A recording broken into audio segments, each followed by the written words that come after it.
Hess's law, we have learned from the different types of enthalpies in the different reactions that we can use these enthalpy of reactions in different ways.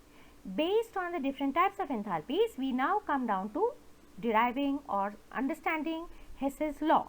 The law states that whether a reaction takes place in one step or in many steps, the enthalpy change involved in the reaction will remain constant or same. This is mainly due to the fact that the enthalpy is a state function and is independent upon the path followed by the system to undergo any change from initial state to the final state. Diagrammatically, we show this as supposing a reaction is taking place from A to B and the enthalpy change in the reaction is denoted by delta H reaction. The same reaction can be performed in two steps, A going to C or A transforming into C and C transforming into B. So here we are seeing that delta H1 is the enthalpy change of the transformation from A to C. Delta H2 is the energy transformation from or the enthalpy transformation from C to B. So the total energy change or the enthalpy change of the two reactions is delta H1 plus delta H2 and that is equal to delta H reaction. So whether a reaction takes place in one step or in two steps, we have the total enthalpy change constant. Now, Hess's law of constant heat summation can be used for any reaction to be carried out in a lab. We need to know that what is the energy change associated with the reaction, as that often helps the choice of reactants, reaction conditions or a catalyst. So Hess's law will help us to find out what will be the energy change. For that, if there is a sufficiently big data about the standard heat of formation of different reactions on which we can fall back to calculate the energy change in our reactions, then we can plan the reaction steps to synthesize new compounds for the benefit of mankind. For example, consider the process of welding. It is something commonly observed in a blacksmith shop. So, here it involves the use of acetylene, as acetylene on combustion gives a very high temperature and a large amount of heat is also evolved. Now, how to obtain acetylene?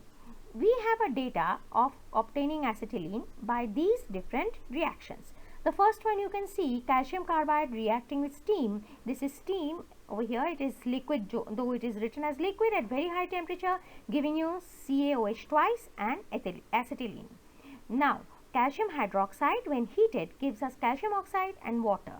Again, calcium oxide when treated with 5 carbon atoms or 5 moles of carbon, you can say 5 moles of carbon, then you get calcium carbide and carbon dioxide. Carbon dioxide again gives us 1 mole of carbon and 1 mole of oxygen. For each of these reactions, we can see the enthalpy change written at the right hand side. Some of them are negative, some of them are positive. The negative ones indicate the reaction is exothermic, the positive ones indicate the reaction is endothermic.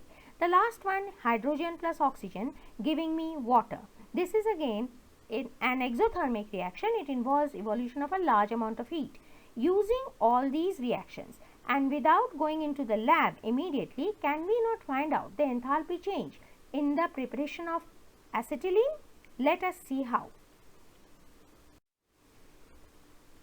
From the reactions, it can be seen that acetylene can be made from carbon, solid state and hydrogen in the gaseous state. By using Hess's law of constant heat summation, the energy changes involved are carbon dioxide in the gaseous state is giving me carbon in the solid state and oxygen in the gaseous state. The enthalpy change is plus 393.5 kilojoules. But we want to start with carbon. So, by Hess's law, we can easily reverse the reaction, at least in paper. So, we have here carbon solid, carbon in the solid state plus oxygen in the gaseous state is giving me carbon dioxide in the gaseous state. Now, you can see the reaction has got reversed and the delta H0 also has changed its sign. It has become minus 393.5 kilojoules. The rest again we are going to keep as it is. 2 hydrogen plus oxygen is giving me 2 H2O. Delta H0 is now equal to minus 572 kilojoules. This is as it is maintained from the data.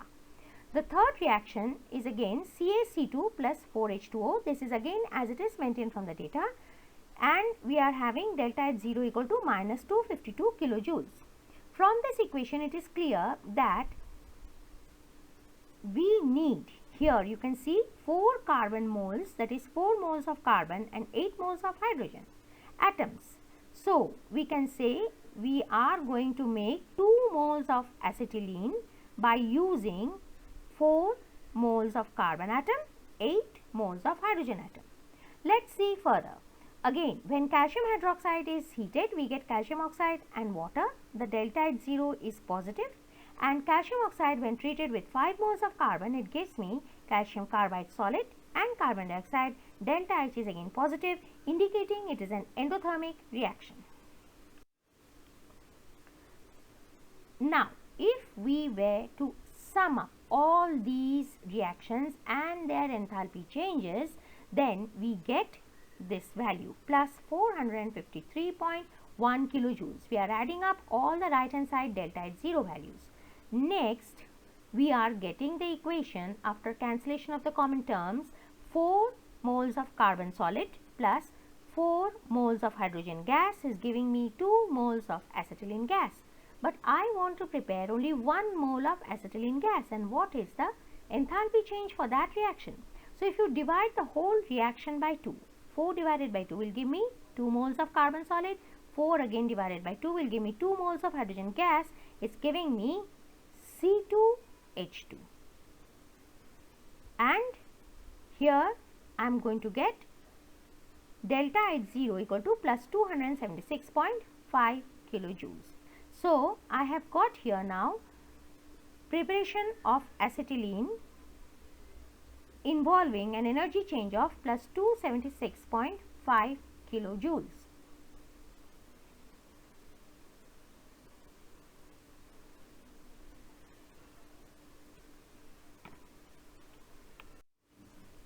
So the advantages then turn out to be that even if we have a multi-step reaction or a single-step process, we can easily calculate the enthalpy of the overall process, and that may involve 1 mole or more of the reactants or the products. For a reaction not possible to be easily carried out in the lab, one can get the enthalpy changes by calculating the enthalpy from the data that is available with simpler reactions. For example, the preparation of acetylene, as we just discussed. One very important application of this Hess's law is the chemical reactions in our body on the food we eat. Whatever be the food and wherever, whenever it may be consumed, the reactions that will act to simplify the food will ultimately yield a constant total energy characteristic of all cellular respiration. So glucose plus oxygen is giving me carbon dioxide plus water, and we get 36 ATP molecules or 38 ATP molecules depending on the type of the cell.